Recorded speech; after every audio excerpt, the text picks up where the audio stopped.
আসসালামু আলাইকুম, কেমন আছেন সবাই? যারা আমার ভিডিও রেগুলার দেখেন তারা জানেন আমি এই রোড দিয়ে প্রতিদিন যাই।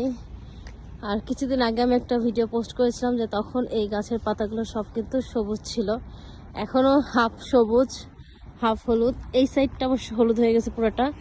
দেখেন কি সুন্দর লাগছে, তাই না? সুবহানাল্লাহ।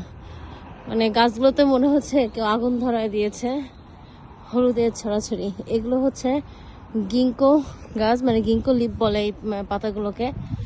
এত সুন্দর লাগে যখন সবগুলো হলুদ হয়ে যাবে, তখন মাশাআল্লাহ অনেক অনেক সুন্দর লাগবে। মানে এই যে এই সাইডের গাছগুলো যেরকম দেখছেন একদম হলুদ, ঠিক তেমন হয়ে যাবে। এই সাইডের গুলো এখনো হয় নাই, এই সাইডের গুলো কিছুটা এখনো সবুজ আছে। দেখি আর প্রতিদিন আল্লাহ দরবারে শুকরিয়া জানাই, এত সুন্দর কিছু দেখার সৌভাগ্য করে দিয়েছেন তিনি। আমিন।